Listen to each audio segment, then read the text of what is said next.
세계 역사나 교회사나 또 성경을 보면은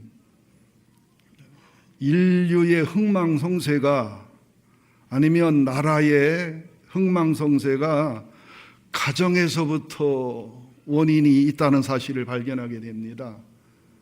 가정이 망가지면 사회가 망가지고, 사회가 망가지면 국가가 망가지고. 그럼 또 가정의 기초는 뭐냐? 부부예요, 부부. 부부가 하나님을 얼마나 신뢰하고 사랑하고 종교적, 율법적이 아니라 신앙적, 영적인 삶을 살아가느냐. 부부가 얼마나 서로 예수님 때문에 사랑하고 순종하고 용납하는 질서를 지키느냐.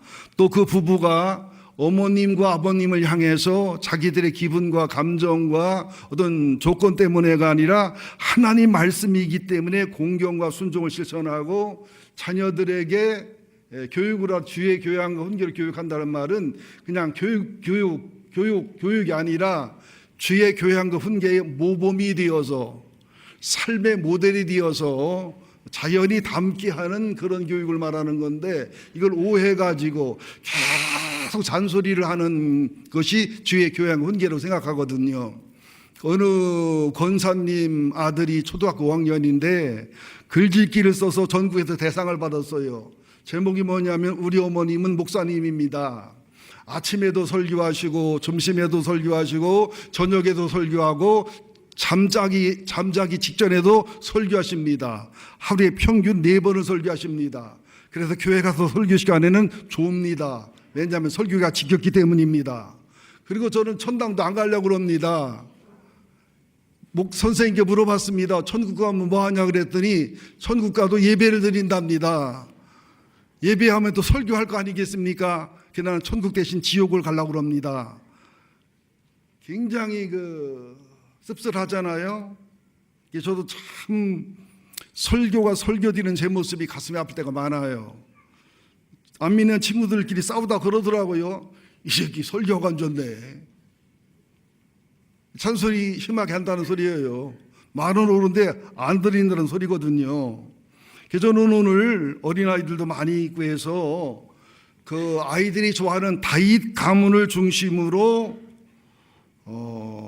다윗의 가정과 가문을 중심으로 가정의 행복과 가정의 명품의 비밀을 말씀드리려고 합니다.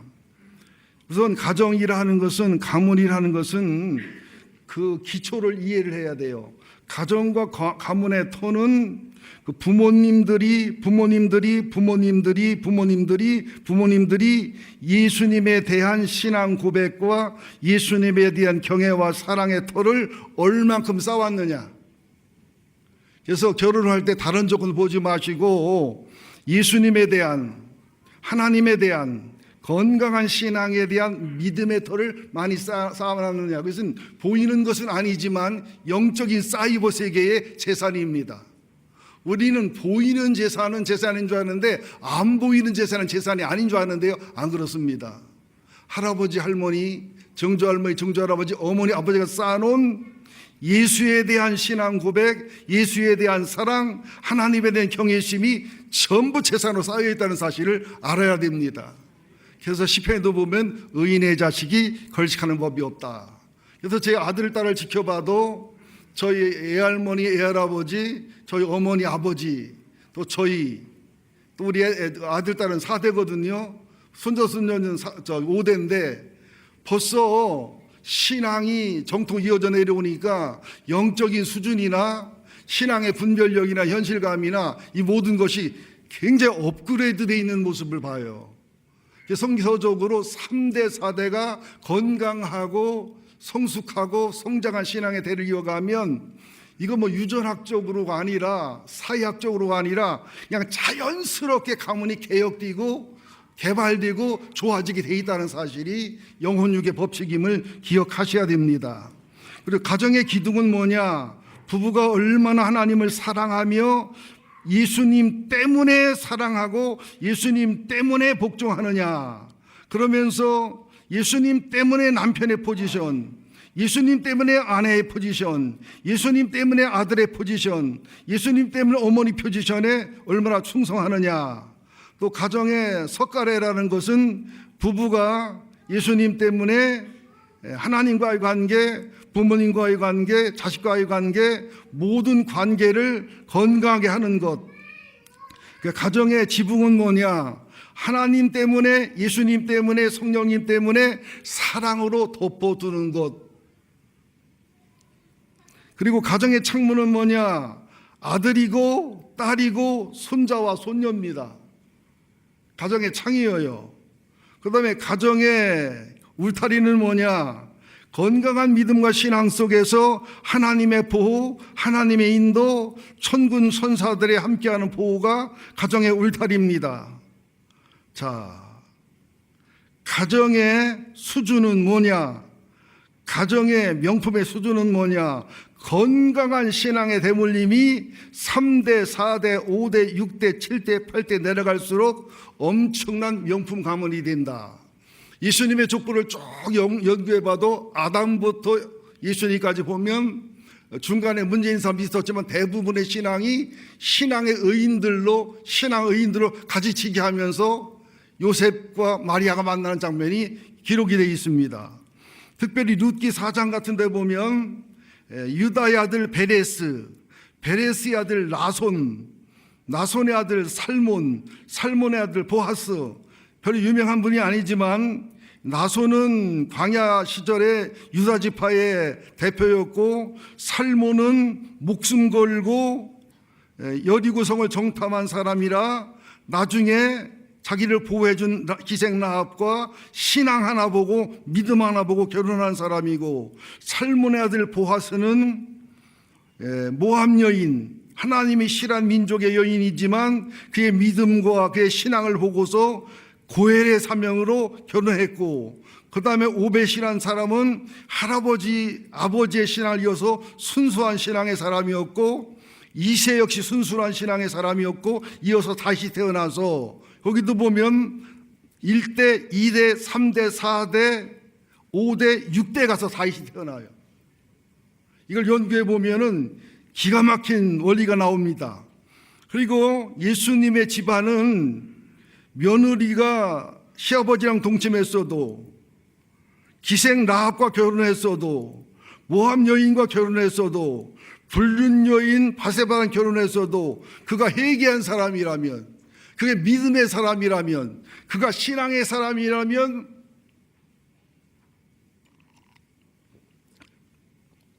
배타적이지 않게 순수하게 받아들인 사람이에요. 그러니까 나라나 교회도 마찬가지예요. 배타적인 나라, 배타적인 교회, 배타적인 사람들은 성장과 성숙이 없습니다. 믿음이 있다면 과거가 어땠든, 주님을 사랑한다면 그가 좀 갖추지 못했을지라도, 영성이 아름답다면 좀 사람 보기에 좀 떨어져 보여도 하나님은 그런 사람을 살아 쓰신다는 사실 알아서 하나님의 마음으로 수용하고 포용할 수 있을 때 명품 가문의 지름길이라는 것이죠. 우리에게는 그랬으면 좋겠어요. 배우지 못해도 주님을 사랑하면 존경받는 사람, 옛날 기생이고 옛날 창녀라 할지라도 회개하고 돌이켜 주님을 사랑한다면 권사가 될 수도 있고 장로가 될 수도 있는 사람, 그게 건강한 교회, 건강한 가문의 비결임을 알 수가 있습니다. 그러면서 다윗 왕의 하나님과의 관계와 교제를 연구해 보니까 다윗이 목동으로서는 A+, 성도로서도 A+, 아들로서도 A+, 형제로서는 A, 왕의 백성으로 A+, 왕으로서 A+, 이런 부분에는 A+입니다. 특별히 사도행전 13장에 보면 내가 이세 아들 다윗을 만나니 너는 내 마음에 합한 자다. 이 짧은 한마디에 우리는 해석할 수 없는 게 너무 많아요. 하나님이 다윗의 어떤 면을 보고 내 마음에 합하다고 그랬나? 근데 문제는 하나님 마음에 합한 사람이라면, 내 뜻을 이루려고 마음을 먹은 사람이라면 일생일대가 최고로 존귀하고 최고로 멋진 인생이 된다는 것, 동시에 연단과 인내도 그만큼 크다는 사실을 알 수가 있습니다. 그래서 사무엘상 16장에 보면 8 아들 중에 하나님이 마지막 아들 다윗을 보고서 눈의 빼어남과 얼굴의 빼어남과 영혼의 아름다움, 스케마와 모르페를 보고서 감동하는 모습을 볼 때에 하나님이 다윗이 목동으로 있을 때, 성도의 삶을 살아갈 때, 아들의 삶을 살아갈 때, 형제로서 관계를 맺어갈 때, 왕의 백성으로서 또 왕이 됐을 때의 모습을 다 지켜보시고서 내 마음에 합한 자라고 했다고 저는 그렇게 믿습니다. 우리들이 어느 것 하나를 잘해서, 어느 것 하나를 순간적으로 잘해서가 아니라 우리 평생 누가 보든지 안 보든지 듣든지 안 듣든지 하나님을 사랑하고 사람을 사랑하고 죄를 미워하고 주님이 하라는 걸 하고 말하는 걸 말고, 그리고 넘어지며 쓰러지면서 또 회개하고 일어나고 또 주님을 사랑하고 하나님 사랑하고 그 삶을 계속 디프리 나갈 때 다 해석할 수는 없지만 하나님 마음에 드는 사람이 되고 하나님이 쓰는 그릇이 되고 하나님의 언약이 있는 사람이 되는 줄로 믿습니다. 그것까지는 다 연구할 수가 없어서 말씀을 못 드립니다. 또 사무엘상 17장에 보면 블레셋 사람 가드 사람인데, 블레셋이 5개 도시예요. 근데 블레셋을 용감 안타깝게도 이스라엘이 여호수아를 통해서 가나안을 정복할 때 98% 정복하고요, 블레셋 쪽에 있는 2%는 정복을 안 했어요. 근데 보세요, 복음적으로 보면 2% 안 하는 것도 순종 안 한 거죠. 순종은 99%가 순종 아니 100% 순종인데도 여호수아도 그렇고 백성도 그렇고 지쳤잖아, 힘들잖아요. 그리고 그 남은 2%는 힘을 쓸 수가 없어요. 의미가 없어요, 아무런. 그러니까 그냥 시작 하고 했는데 그 남겨놓은 2%가 가드 사람을 비롯해서 블레셋 사람 거인족이었어요. 이들이 이스라엘이 타락을 해버리니까 이들이 번성을 하니까 블레셋 때문에 얼마나 고난과 고통을 당합니까? 우리도 예수를 잘 믿고 주님을 잘 살아가다가 그냥 주일 한 번 빠지는 것쯤이 어떻겠어, 1%인데, 그죠? 뭐 11조 한두 번 뛰어먹는다 문제가 되겠어? 뭐 사람인 이상 누가 안 미워할 수 있어, 미워해야지. 뭐 직장생활 하다 보면 슬쩍 바람도 피고 술도 한잔 하는 거지 뭐. 이런 1%, 2%가 나중에 큰 문제가 되는 경우가 굉장히 많다는 사실을 참조로 아셔야 됩니다. 그래서 블레셋 사람 가드 사람인데 사람들이 그래요. 골리앗이 자신만만하게 하나님과 이스라엘 백성 비웃고 나왔을 때 다윗이 만군의 여호와 이름을 의지하여 하나님 백성을 비웃는 골리앗을 내가 용감해 갔으면 블레셋 사람을 죽일 수 있는 물맷돌 하나면 충분하지 몇 개 갖고 갔다겠어요? 5개 갖고 왔다 했단 말이죠. 그러면 다윗이 한 번 못 맞추면 2번 맞추고 2번 3번 맞추고 5개는 맞추겠지 그랬나? 그런 뜻이 아니에요. 어떤 목사님은 하나님은 넉넉히 이기한다고 하나로 딱 죽여버리는데 4개 남았으니까 4는 더 와도 죽이잖아 그러는데, 성경을 제대로 이런 게 보면 블레셋 지역의 도시가 5도시예요. 만에 하나 골리앗이 죽으면 다른 도시 대표가 나올 수도 있어요. 가드 사람, 가사, 에글론, 그래서 5이 나와도 한 번씩이면 다 죽인다는 거예요. 5개 들고 나갔던 겁니다. 그래서 하나님의 기름 부음과 하나님의 마음에 맞는 사람이란 증거를 받고서 영웅이 되는데, 영웅이 되면 반드시 연단과 인내가 없는 영웅은 야망과 욕망과 괴물이 됩니다. 연단과 인내를 거쳐야 사명자가 되거든요. 사무엘상 18장에 보면 사울의 시기, 살의 죽이려고 추적하고 3,000명 이상을 동원해서 10년 이상을 다윗을 죽이려고 할 때에 다윗이 얼마나 힘들고 어려웠겠어요. 사울은 천천히요, 다윗은 만만이다. 백성들도 순수함이지만 미련한 거예요. 교회에서도 마찬가지예요. 나는 담임 목사 설교 들으면 설교 하나도 은혜가 안 되는데 전 목사님 설교 들으면 너무나 은혜가 돼. 나한테 자주 하면 나보고 전 목사 보내란 얘기요. 그러다는 보낼 사람 아니지만, 예를 들어서 나는 목사님을 보면 그냥 기분이 상해. 아주 재수가 없는데 김영진 목사님이나 황은철 목사 설교 들으면 너무 쌈박 은혜가 돼서 난 너무 좋아. 이것을 나한테 100번만 하면은 보내라는 소리예요. 내가 그러진 않겠지만, 예를 들어서 사람의 시기와 질투를 넘는 것이요, 고난과 고통을 당했을 때 돕는 건 어지간하면 하는데 나보다 잘하고 훌륭하다는 소리 감당할 사람은 별로 없습니다. 우리 지호도 지 언니를 얼마나 잡아먹으려고 하는지 몰라. 아주 그냥 우리 예준이도 지 누나를 물어뜯고 꼬집고 난리를 쳐요. 우리는 가인의 후손이거든요. 어쩔 수 없이. 인정하십니까? 사울도 문제지만 백성도 미련했던 거예요. 여러분 지혜롭게 하시기를 바랍니다. 칭찬하더라도 목사님 설교 너무 은혜 받지만 저 목사님 설교 참 좋다고 이러면 나도 좋아. 나중에는 막 창을 들어 다윗을 꼽으려고 하는 사울의 창이 날라오죠. 우리가 믿음과 신앙을 걸어갈 때요, 얼마나 사울의 창이 날라옵니까? 사람들이 그냥 알아보지도 못하고, 그죠?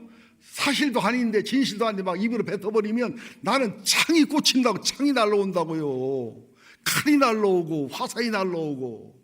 우리는 살다 보면 얼마나 많은 사울의 창과, 그죠? 사울의 화살과 사울의 칼에 찔리는 말이죠. 10년 이상을 도망다니는 연단을 받지만 다윗은 끝까지 사울을 죽일 수 있어도 안 죽여요. 죽일 수 있는 기회가 왔어도 사울 왕의 옷을 펴요.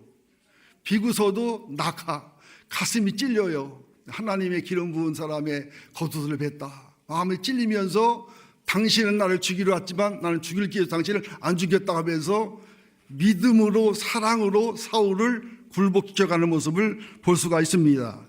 이게 전부 다윗이 성군이 된 비밀이거든요. 그리고 다윗이 사울을 죽이면 왕을 죽인 손에 피 묻은 사람이 되지만 더디되고 힘들어도 하나님께 맡기면 하나님이 해결하면 다윗의 손은 깨끗한 손이 되잖아요. 이게 정통과 비정통을 가르는 겁니다. 그 다음에 사무엘하 7장에 보면 하나님께서 이런 나단을 통해서 이런 다윗에게 언약을 합니다. 영원히 너희 가문을 지켜줄 것이고 왕권이 끝나지 않을 것이고 영원한 복을 빌어주고요. 사무엘하 9장에 보면 사울과 요나단이 길보아 산에서 죽습니다.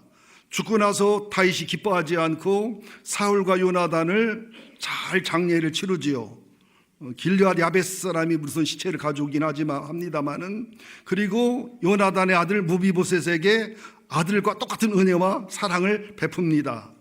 그러면서 이제 사무엘하 11장에 보면 다윗 왕의 최고의 전성기 시대에 밧세바를 억지로 범합니다.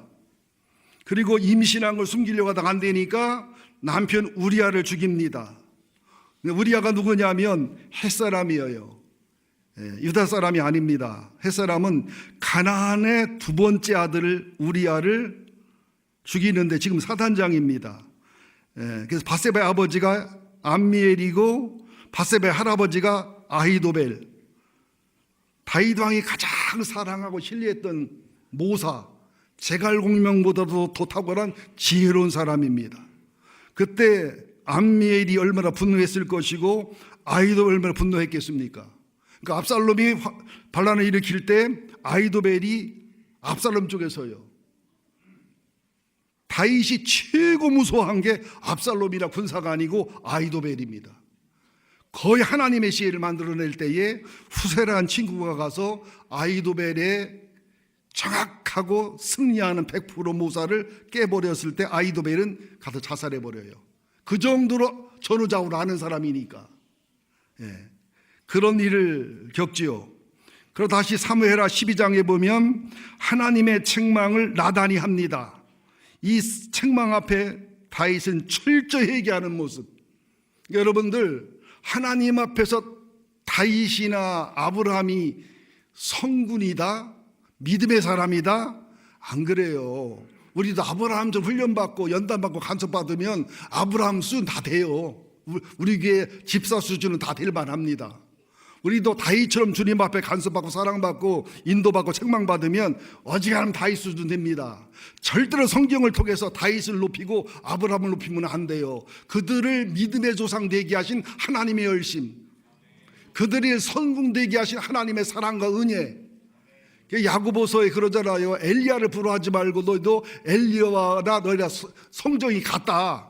너희들은 얼마든지 엘리야의 믿음을 가질 수 있다고 말하는 것은 거짓말이 아님을 기억하셔야 됩니다. 그러면서 다윗과 밧세바 사이에 태어난 아들이 다윗이 회개해도 죽어요 결국. 그 후에 철저히 회개한 후에 우리아의 아내 밧세바라는 말이 다윗의 아내 밧세바로 바뀌면서 아들이 태어나는데 네 아들이 태어납니다. 예루살렘에서 다윗과 밧세바 사이에 시므와 소밥, 나단, 솔로몬. 근데 네 번째 아들 솔로몬은 여디디아락에서 하나님께 사랑받았고 하나님을 사랑하는 사람이었습니다. 이 사람이 하나님은 나단은 솔로몬은 이 사람이 왕이 되기를 원했는데 이걸 거역하다가 아도니아가 나중에 죽지요. 그러면서 나단의 후손을 통해서 마리아가 태어나고 솔로몬의 후손을 통해서 요셉이 태어납니다. 마태복음 족보에 보면 아브라함과 다윗과 솔로몬을 통해서 요셉이, 아브라함과 다윗과 나단을 통해서 마리아가 족보가 갈라지는 것을 볼 수가 있지요. 그래서 다윗의 특징을 보니까 첫째, 하나님께 물어요. 하나님께 들어요. 하나님께 순종해요. 하나님의 마음에 맞는 사람이에요. 하나님의 언약이 있어요. 하나님의 기름 부으심이 있어요. 어떤 상황과 사건을 믿음으로 이기는 골리앗과 전투에 승리해요. 사울왕에게 인내하고 연단을 거치면서 하나님 처리하게 해요. 언제나 회개하고 고난 속에 회개하고 주님을 의지해요. 언제나 하나님을 사랑하고 사람을 사랑해요. 이런 것들이 쌓이고 쌓여서 그가 성군이 되고 믿음의 사람이 되고 그가 아름다운 나라와 민족을 이루는 승리자가 되는 겁니다. 다윗 보면 윤리적으로 형편없어요. 문제 많아요. 훌륭한 사람이 아닙니다. 아니 생각해 보세요. 아무리 대통령이라 해도 사당잔 부인을 뺏어 살아? 내가 서은이 사모님을 이쁘다고 좋아한다고 해서 전현수 목사 빨리 죽으라고 해서 내 첩을 삼켰어? 말도 안 되잖아요. 아니 전현수 목사 말이 된다고 웃으죠 지금? 이런 천인공노할 짓을 했는데 주님이 용서하고 살아가신단 말이에요. 사울왕은 이런 짓을 안 했지만 제사장 85명을 더 죽였어요. 어떻게 보면 윤리적 도덕적으로는 사울왕이 나요. 그러나 영적인 원리는 다윗왕은 거의 100% 지킵니다. 영적인 원리는 사울왕은 거의 100% 지키지 않아요. 이런 차이가 있다는 것도 참조로 아시기 바라고요. 그 다음에 오늘 본문을 제임스 딘을 많이 닮은 박병준 청년이 읽었지요. 여기 보면 다윗이 헤브론에서, 헤브론은 아브라함, 사라, 이삭, 리브가, 야곱의 무덤이 있는 아주 중요한 곳입니다. 헤브론에서 7년 반 왕노릇 할 때 아들을 낳는데 이상하게 아들하고 부인 이름이 나와요. 첫째 아들은 암논인데 이스라엘 여인 아히노압, 둘째 아들은 다리엘인데 갈멜 여인 미련한 나발의 부인이었다가 나발이 죽고 나서 다윗의 아내가 된 아비가일, 셋째는 압살롬인데 그수랑 달메 불신자, 아주 우상 숭배를 심하게 하는 그수랑 달메의 딸 마가의 아들, 넷째는 아도니아 학기스의 아들, 다섯째는 스바디아 아비달의 소생, 여섯째는 이드르함 다윗의 아내 에글라의 소생. 이 여섯은 헤브론에서 나왔더라. 다윗이 거기서 7년 6개월을 다스렸고, 이 헤브론에서 낳은 여섯 아들, 여섯만 낳겠어요. 대표된 아들만 기록한 건데 이 여섯 아들 중에 문제아가 몇 명이 나옵니까? 50% 나와요. 첫째 암논, 이름이 뭐야? 암놈도 아니고 암논. 암논이 엄마가 다른 여동생 다말을 성폭행해요. 그리고 버려버려요. 성폭행했으면 책임을 지던가 아니면 순리적으로 아버지랑 부탁해서, 옛날에 왕족들은 거치 결혼도 많이 했거든요. 아버지한테 부탁해서 결혼에 살 수도 있는데 성폭행하고 버려버려서 다말의 신세를 망쳐버리는데 아버지 다윗이 화만 내지 혼내키지도 않고 징계하지도 않고 다말 불러다가 이렇게 의로하지도 않고 또 다말을 정결케 해서 결혼해서 일생에 책임져 주지도 않고 화만 내요. 이세가 착하긴 착했는데 아버지 노릇을 못하지 않았나 그런 연상도 돼요. 또 그 시대 안서러봤기 때문에 또 성경적 내용은 웃기 때문에 알 수가 없습니다만은, 그리고 나서 징계도 않지, 벌도 안 주지, 여동생을 의도도 안 하지는. 그러니까 친오빠 압살롬이 이를 바득바득 갈다가 분노를 전혀 표현하지 않습니다. 정치를 잘하는 사람들은 감정 표현 안 해야 돼요. 그리고 절대 솔직하면 안 돼요. 비밀 얘기하면 그건 하수입니다. 정치를 하려면 그래야 되거든요. 2년 후에 아버지 허락을 맡아서 양의 털을 깎는 날 초청했다가 암논은 압살롬의 그 페루조나 가면서 얼굴에 속아가지고 술을 실컷 마시다 그날 암살당해 죽습니다. 그랬으면 압살롬을 불러다가 오죽하면 그랬겠냐, 그래도 어떻게 형을 죽이느냐 책망하고 징계해서 서로 울고 웃고 풀고 그랬어야 되는데 냅둡니다. 화만 내고서 죽일 수도. 그러니까 압살롬이 자기 애갓집으로 도망가서 2년 3년 있어도 아버지가 부르질 않으니까 요압의 집 밀밭에 불을 질러가지고 할 수 없이 그 압살롬을 불러들이게 하고, 불러들인 압살롬을 아버지가 또 불러다가 고생했지, 힘들었지, 어땠지 저땠지 대화다운 대화를 안 해요. 책망도 안 하고 징계, 의료도 안 하고 억울한 거 풀어주지도 않고 2년을 지내니까 또 압살롬이 불을 질러가지고, 요압의 집 불을 질러가지고 요압이 화를 막 냅니다. 내가 뭐 잘못해 우리 집에 불 질러야 되느냐고. 그래도 아버지를 만나기도 하지만 별 대화가 없이 지냅니다. 그러다가 이제 압살롬이 아버지를 깐보는 분노, 하나님의 벌, 너희 집에 살인과 간음이 멈추지 아니하리라는 예언대로 쿠데타를 일으켜 반란을 일으켰을 때 이제 그 밧세바의 할아버지 아이도벨이 압살롬의 편에 서서 거의 다 성공하다가 후세의 도움과 하나님의 도움으로 역전이 돼서 이제 사촌인 요압의 손에 의해서 압살롬이 죽지요. 그 나머지 아들들은 아마 아비가일의 아들 다니엘은 일찍 죽은 것 같고, 아비가일이 지혜로워서 정치에 참여 안 했던 것 같고, 나머지 어머니들은 자세한 내용은 안 나오지만 야망과 욕망의 사람은 아니었다고 봅니다. 근데 이스라엘 여인 아히노압은 이쁘고 아름다웠지만 야망과 욕망의 여인이었다고 하는 그 성서학자들 의견이 있고요. 또 그수랑 달메의 딸 마하가는 굉장히 야망과 욕망이 많고 인물이 좋았기 때문에 압살롬의 영혼의 문제, 신앙의 문제도 있었지만 엄마의 문제도 컸고 아버지의 문제도 커서 어떻게 보면 압살롬이 본인이 나쁜 사람, 악인이지만 피해자일 수도 있다. 지금 이제 가정사역자 입장에서, 상담가 입장에서 말씀을 드리는 거고요. 이렇게 자세히 말씀을 드리는 것은 제가 제주도를 잘 행복하게 잘 다녀왔는데 가파도에 가서 자전거를 타는데 얼마나 자전거가 잘 나가고 걷는 것보다 5분의 1 힘이 안 들어 신나게 가다가 모자가 날아갔어요. 그럼 뒤에 계신 사모님하고 목사님을 맡기면 좋은데 그 서서 모자를 줍는다고 하다가 1인용 자전거가 2인용 자전거는 이게 다리가 높아요. 이게 가운데 그거가 다리를 빼다가 나는 넘어진다 상상도 못했는데 빼다가 어디 걸려가지고 그냥 넘어졌는데, 나는 허리로 넘어졌다는데 전 목사님이 자세히 보니까 오른쪽 허벅 궁둥이로 넘어지면서 허리로 넘어지더랴. 그런 순간 이거 수술한 게 고장나면 어떡하나, 문제되면 어떡하나, 또 창피하기도 하고 미련해 보이고. 그러고 나서부터 아프죠. 아픈 거까지 괜찮은데 간신히 이제 제주항공인가 진해 타고 오니까 닭장 같잖아요.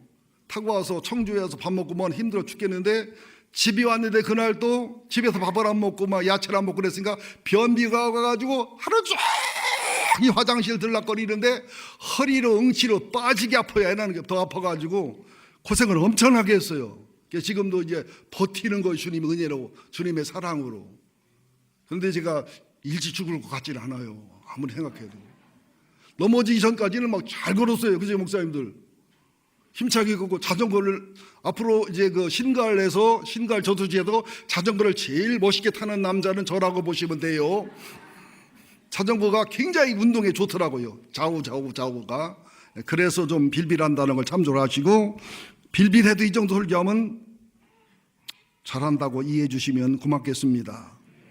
자, 그러면서 5절부터 보면 예루살렘에 낳은 아들들이 나오는데 시므와 소밥, 나단, 솔로몬 네 사람은 다 암멜의 딸 바수아의 소생이요. 바수아, 일부러 그러는 겁니다. 역대 상하는 다윗 왕을 굉장히 사랑하는 쪽에서고 열왕기 상하나 사무엘 상하는 객관적 성경이라 차이가 있습니다. 그리고 포로해 돌아오고 나서 회복될 때이기 때문에 다윗을 영웅시해야 되기 때문에 더 영웅시하는 글을 썼다는 것도 참조를 하시면 됩니다. 네 아들을 낳는데 네 아들 중에 솔로몬이 왕이 되지요. 그리고 솔로몬의 후손은 요셉이고 나단의 후손은 마리아다. 앞서 말씀을 드렸습니다. 그런데 여기 본인들의 믿음도 중요하지만 어머니의 역할이 커요. 밧세바의 지혜와 명철은 하나님한테 회개해서 하나님하고 통하지요. 나단 선지자랑 영혼이 통해서 통하지요. 또 예루살렘에서 불륜으로 맺어진 부부관계였지만 다윗 왕에게 최고의 사랑을 받지요. 부인이 수십 명 수백 명이 돼도 람바 왕의 의치를 차지하지요. 그리고 아도니아가 쿠데타를 일으킬 때도 나단을 통해서 하나님과 지혜와 기도 속에서 다윗을 설득해서 아도니아를 막고 솔로몬이 왕이 되게 합니다. 여기서 볼 때 아버지 역할이 얼마나 중요한지, 그 다음에 어머니 역할이 얼마나 중요한지, 본인의 영혼의 선택이 얼마나 중요한지, 그리고 아버지의 아버지, 아버지의 아버지, 아버지에서 신앙과 믿음과 영적인 기초가 얼마나 중요한지가 가문이요 그 사람 일생이 나온다는 사실을 아셔야 됩니다. 여러분들을 알기 원하면 3대 4대 HPS를 그려가 보세요. 우리 어머니의 영혼육의 특징, 아버지 영혼육의 특징은 애할머니 애할아버지 영혼육의 특징, 할머니 할아버지 영혼육의 특징, 할 수 있다면 한 단계 위에 고조의 할머니 할아버지의 영혼육의 특징, 고조 할머니 할아버지 영혼육의 특징을 그려서 저한테 가져오시면 여러분을 정확하게 어떤 사람인지 어떤 사람이 될지를 보여줄 수 있어요. 제가 6개월 동안 상담학을 하면서 특수교육을 따로 받은 게 HPS라는 교육이거든요. 이게 굉장히 정확하고 성서적입니다. 여러분 한번 살펴보세요. 내 어머니 아버지의 신앙이 어땠든가, 인품이 어땠든가, 부부관계가 어땠든가, 내 할아버지 할머니가 부부관계가 어땠든가, 성격이 어땠든가, 신앙이 어땠든가, 우리 애할머니 애할아버지 신앙이 어땠든가, 부부관계가 어땠든가, 인품이 어땠든가, 그의 생애가 어땠든가, 결말이 어땠든가, 짧게는 3, 4대만 그려도 우리 아들, 딸이 나오고 손자, 손녀가 나옵니다. 여러분들 잘 되면 내 탓, 못 되면 조상 탓이라는데 우리는 아담 혼자 죄를 졌는데 우리가 원죄를 지고 있잖아요. 이 3, 4대 흐름에 육신의 DNA가 있지만 영혼의 DNA가 있다는 사실을 명심하셔서 여러분들은 다윗처럼 솔로몬에게 위대한 영광을 물려줄지언정 솔로몬처럼 분열되는 나라를 르우벤에게 물려주는 그런 우를 범하지 않기를 예수 이름으로 축원드립니다. 그러면서 이팔, 엘리사마, 엘리멜렉 쭉 나오는데 이제 예루살렘에서는 솔로몬을 비롯한 밧세바의 아들들 4명하고 이름이 알려지지 않은 9명의 아들하고 다말, 예루살렘에서 6명에서 약 20명이 나옵니다. 그 외에도 소실들의 아들과 딸들이 있었더라. 100여 명이 넘었겠지만 이들 중에서 왜 솔로몬이 왕이 됐는가? 오늘 좀 이해가 되시나요? 솔로몬이 아버지의 영향도 있고 하나님의 영향도 있고 또 어머니 영향도 있고 하나님의 흐름의 뜻도 있고 본인의 영혼의 선택과 뜻도 있고 또 보면 암논은 아버지를 거역하는 무시하는 사람이었고 압살롬은 아버지를 멸시하고 천대하는 사람이었고 아도니아는 아버지나 동생을 우습게 보고 가볍게 보는 사람이었고 질서를 다 깬 사람들이었습니다. 그리고 다윗 왕이 왜 아들들을 교육을 못했느냐? 그것은 그럴 수밖에 없는 게 자신이 우리아의 아내를 범했고 우리아를 죽였기 때문에 이미 자녀를 노엽게 했어요. 그리고 주의 교양과 훈계로 교육할 힘이 없어요. 주의 교양과 훈계가 망가져 버렸어요. 그죠? 또 노엽게 했기 때문에 그렇습니다. 그러니까 부모님들이 자식을 교육할 때는 이론과 지식도 있어야 되지만 이론과 지식이 인격이 되고 삶이 된 게 주의 교양과 훈계라는 뜻이에요. 노엽게 하지 말라는 것이 자신이 주의 교양과 훈계를 흉내라도 내면서 그렇게 살려고 최선의 노력을 하면서 교육할 때 안 놓여지는데, 그런 주의 교양과 훈계의 삶도 없고 노력도 없고 그러면서 그걸 어긋나는 죄의 삶을 살면서 자녀를 바르게 교육해봤자 노여워지고 악해지면서 거기서 암논, 압살롬, 아도니아가 나온다는 거예요. 그러나 그 중에서라도 엄마라도 아내라도 지혜로우면 바세바처럼 솔로몬을 키워낼 수도 있다는 사실을 기억하시기 바랍니다. 한번 손들어 보실래요? 내 아들이 암논이 됐으면 좋겠다. 내 아들이 압살롬이 됐으면 좋겠다. 내 아들이 아도니아가 됐으면 좋겠다. 내 아들이 솔로몬이 됐으면 좋겠다. 다섯 번째, 뭔 말이 하나도 모르겠다.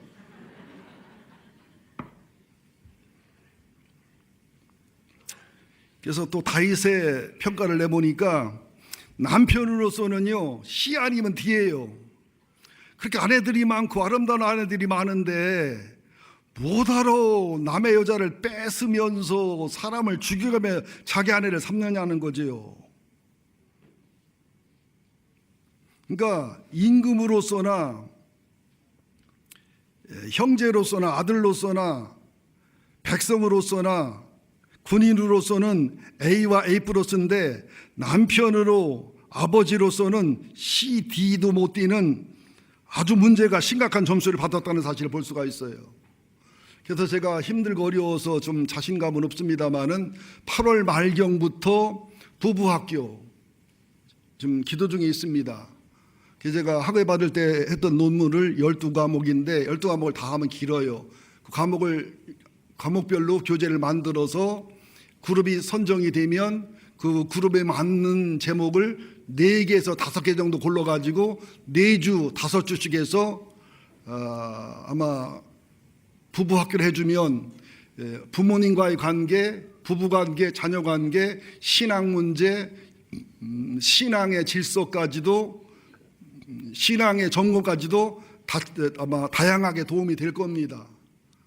저로서는 거의 막 희생하는 마음을 하는 거니까 우선 그 순서를 정해서 이제 선착순으로 할 거고요. 이걸 주관은 목양위원회에서 장성란 사무가 국장님이고 우리 서금희 권사님이 위원장님과 두 분한테 잘 보이셔서 필요하면 오시기면은 할 수 있도록 하겠습니다. 그런데 여러분들, 남편들아 지식을 따라 아내와 동거하며 그런 말씀이 있는 것처럼 남편으로 지식을 배워야 돼요. 아내로 지식을 배워야 돼요. 그리고 아버지로 지식을 배우고 엄마로 지식을 배워야 돼요. 우리는 면허 없이 차를 운전하면 큰일 나는 줄 아는데 면허 없이 남편 되고 아내 돼요. 무면허로. 면허 없이 엄마 되고 아빠 돼요. 면허 없이. 그러니까 엉망이 되는 거예요. 그리고 자식을 키울 때도 이걸 아들로 왕자를 키우지 말고 남편으로도 키워야 돼요. 앞으로 남편으로도. 또 딸을 키워도 공주로 딸로 키우지 말고 누군가의 며느리를 키워야 돼요. 잔소리 말아 죄송합니다. 필요하고 오시기 바랍니다. 세 번째는 간단히 말씀드리겠습니다. 이제 다윗 왕의 범죄나 죄열이 사무엘상 13장부터 19장까지 전부 미쳐가지고 암논, 압살롬, 아도니아의 비참한 결과를 맞이했고, 그것으로 말미암아 솔로몬도 중간에 타락을 하고 솔로몬이 중간에 타락을 해서 르호보암의 나라가 갈라지고, 그렇음에도 불구하고 하나님은 다윗에게 맺은 언약 때문에 어떻게 하십니까? 이스라엘 북왕국 이스라엘 폭삭 망하게 해도 남왕국 유다는 돌에 뒀다가 포로로 갔다가 다시 회복되게 하죠.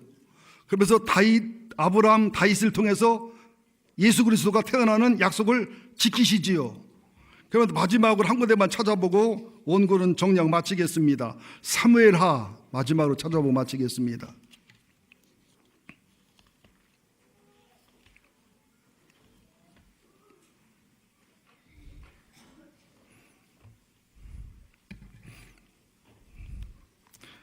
사무엘하 12장입니다. 사무엘하 12장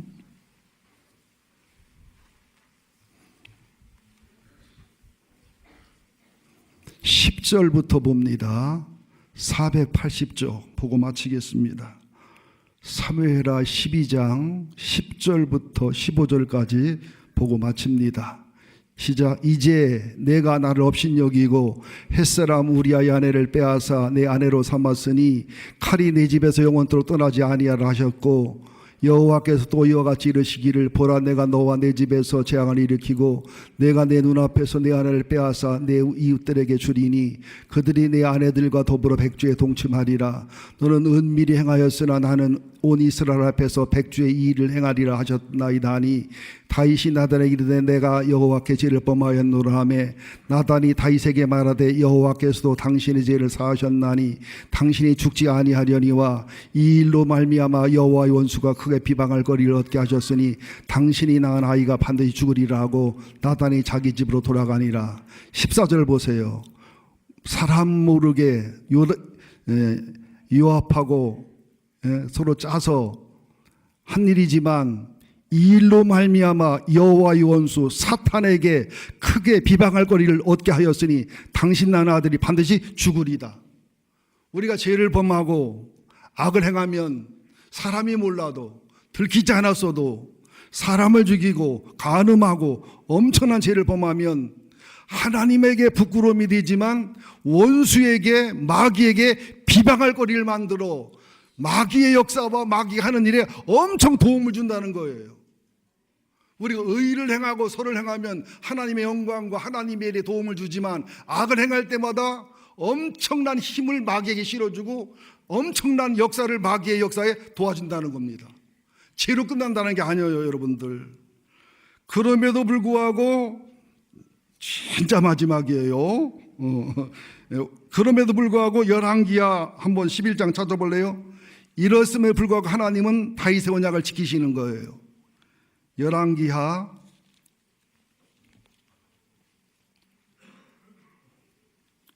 11장. 이렇게 해서도 불구하고 하나님은 언약을 지키시는 하나님입니다. 열왕기하 11장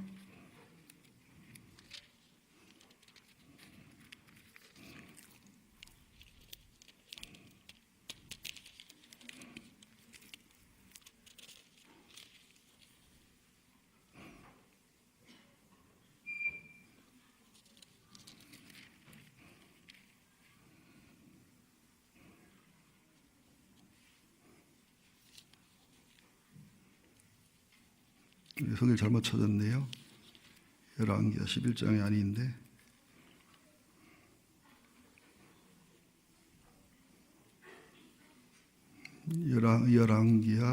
열왕기 상이네요. 급하다는 상이라. 열왕기하 11장